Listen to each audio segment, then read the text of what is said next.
اسلامی تاریخ کیا بلکہ گلوبل تاریخ میں محی الدین ابن عربی جیسا اسکالر، ایسا مائنڈ آپ کو کہیں نہیں ملے گا. اچھا. سرکار دو عالم صلی اللہ علیہ وآلہ وسلم کی امت میں سے ایک امتی کا یہ حال ہے کہ وہ اس درجے کی پرسنالٹی ہے. محی الدین ابن عربی بنیادی طور پہ اسپین، مسلم اسپین، اندلس میں پیدا ہوئے تھے اور 1165 میں آپ پیدا ہوئے، اور آپ بنیادی طور پہ ایک عارف ہیں، صوفی ہیں، اور اپنے تصوف کا جو آپ کا بلند ترین آپ کا درجہ تھا، اس لیے صوفیاء نے آپ کو شیخ الاکبر کہا، دا گریٹسٹ صوفی ماسٹر ایور، اور اس درجے کی آپ شخصیت تھے.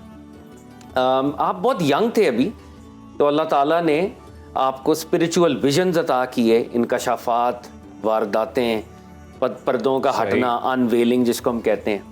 تو علوم جو ہیں وہ آپ کے اندر تھے، اور ان علوم کا کچھ اظہار ہونے لگا. ابھی آپ بہت ینگ تھے.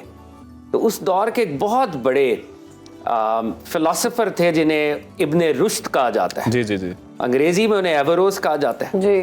آپ کے والد جو تھے ابن عربی کے، وہ رائل کورٹ سے منسلک تھے، وہاں پر کوئی اپنی ذمہ داریاں سر انجام دیتے تھے، اور آپ کو پتہ ہے کہ ایوروز بھی رائل کورٹ کے ساتھ ان کی بھی ذمہ داریاں رہیں. صاحب کون سا ایرا تھا یہ، کون سا دور تھا؟ کوئی جی 1165 میں آپ پیدا ہوئے تھے، 1240 میں آپ فوت ہوئے ہیں. اور کیونکہ آپ ٹریول کر رہے تھے تو یہ ساری جو ڈینسٹیز ہیں یہ اندلس کی اور نارتھ افریقہ کی یہ ڈینسٹیز تھیں جہاں پہ آپ موجود تھے. تو الموہدز اور اس طرح کی یہ ڈینسٹیز ایسی ہیں جو مین سٹریم میں اتنا ان کے بارے میں کانورزیشن نہیں ہوتی، مگر یہ ایک رائل ڈینسٹیز وہاں کی اپنی موجود تھی، مسلم حکومتیں تھیں.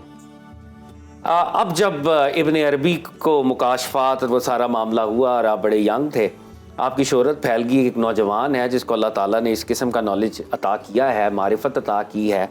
تو ابن رشد نے خود یہ تقاضا کیا، اور ان کے والد کیونکہ وہ بھی رائل کورٹ میں تھے، کہا کہ میں تمہارے بیٹے سے ملنا چاہتا ہوں. اس دنیا میں ہمیشہ سے ایک سٹرگل رہی ہے کہ جو ٹرو نالج ہے کیا وہ عقل سے حاصل کریں، اور عقل کی ایکسٹینشن ہے فلسفی، پھر سینس پرسیپشن، لاجیکل پازیٹیوزم، اور جو کہ آگے سائنس اور ٹیکنالوجی میں ڈھلتی ہے. جبکہ صوفیاء کا یہ کہنا ہے کہ عقل ایک ٹول تو ہے، جس طرح اقبال نے بھی کہا، گزر جا عقل سے آگے کہ یہ نور چراغ راہ ہے، منزل نہیں ہے. تو جو ٹرو نالج ہے وہ ریشنل نہیں ہے، وہ سپرا ریشنل ہے، بیونڈ ریشنالٹی ہے. اس کے جو وہ انویلنگ سے ملتا ہے، وہ ذوق سے ملتا ہے، وہ چکھا جاتا ہے، وہ اللہ کی عطا ہے، اور وہ عقل نہیں ہے. عقل سے بہت آگے کی چیز ہے. تو اب یہ ڈیبیٹ کو پہلے ذہن میں آپ رکھیں.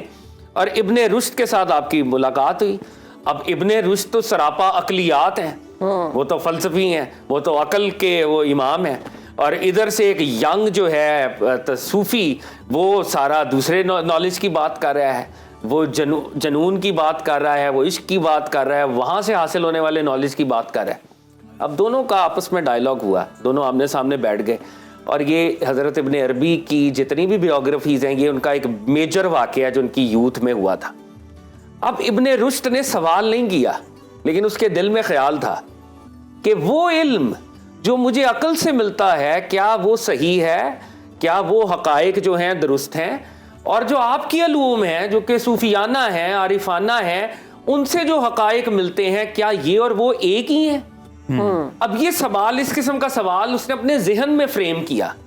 اور شیخ اکبر محی الدین ابن عربی کے سامنے وہ یہ اب سوال پریزنٹ کرنے لگا.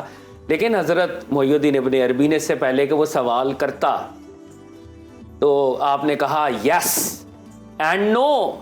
اس کے سوال سے پہلے آپ نے یہ جملہ کہہ دیا، یعنی جو تم سوچ رہے ہو، جو تمہارے اندر کا معاملہ ہے، کیا عقل سے ملنے والے جوابات اور عارفانہ روٹ سے ملنے والے جوابات کیا وہ سیم ہیں؟ تو کہا یس اینڈ نو، ہاں اور نہ. اور پھر کہا اے ابن رشد، اس ہاں اور اس نہ کے درمیان روحیں اپنے جسموں کو چھوڑ دیتی ہیں، گردنیں کٹ جاتی ہیں. اب آپ نے جب یہ جملہ وہاں پہ بولا تو ایوروز واز آ اسٹرک. اور یہ آپ کا اسپریچول کریئر کا آغاز ہے. تو اس کے بعد آپ جو ہیں، آپ کے اسپریچول کریئر جو ہے وہ آگے بڑھا. آپ نے بہت سی جگہوں کا سفر کیا، بہت سے اولیاء اللہ سے آپ کی ملاقات ہوئی. اسلامک علوم جو تھے، جو قرآنیات کے علوم، احادیث کے علوم، فقہ کے علوم، علم الکلام کے علوم ان کو بھی آپ نے سیکھا اور کمال درجے پہ آپ نے سیکھا. اور ہم کل ترکی کی بات کر رہے تھے اور یہ بات میں نے آپ کو پہلے بھی عرض کی کہ جو ترکی ہے آٹومن امپائر مسلمانوں کا دوسرا عروج تھا.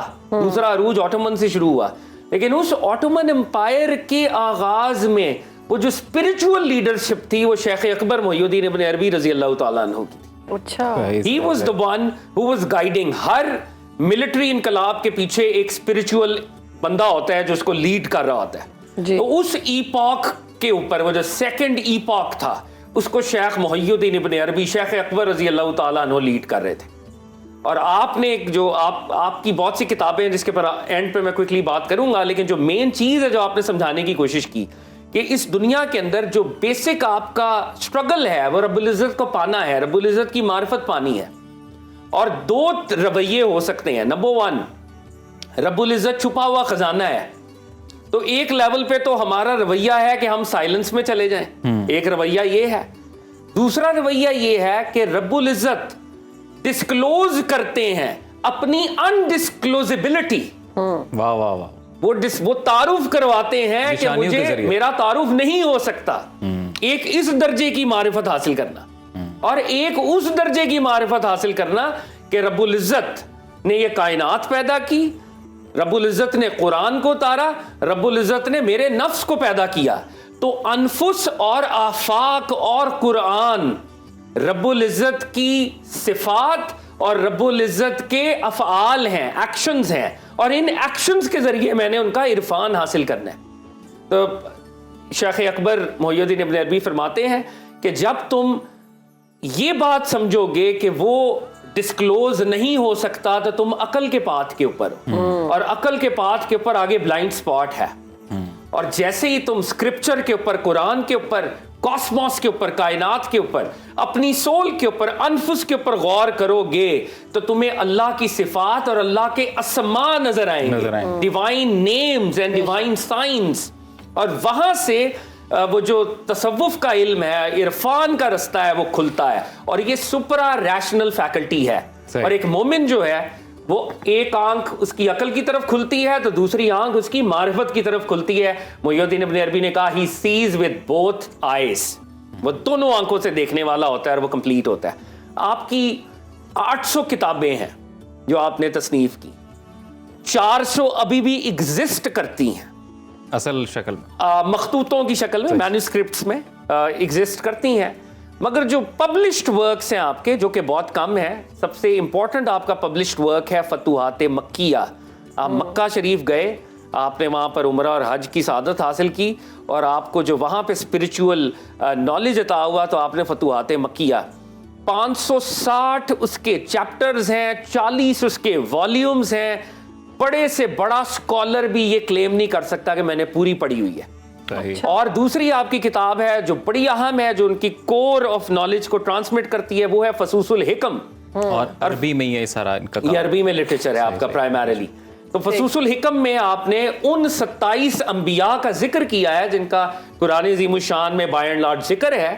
اور یہ 27 انبیاء جو کہ ابن عربی کے ہاں انسان کامل کی ایک ٹرمینالوجی ہے, یہ انسان کامل ہیں 27 انبیاء, سرکار دو عالم صلی اللہ علیہ وسلم سے لے کے دیگر انبیاء جن کا قرآن میں ذکر ہے.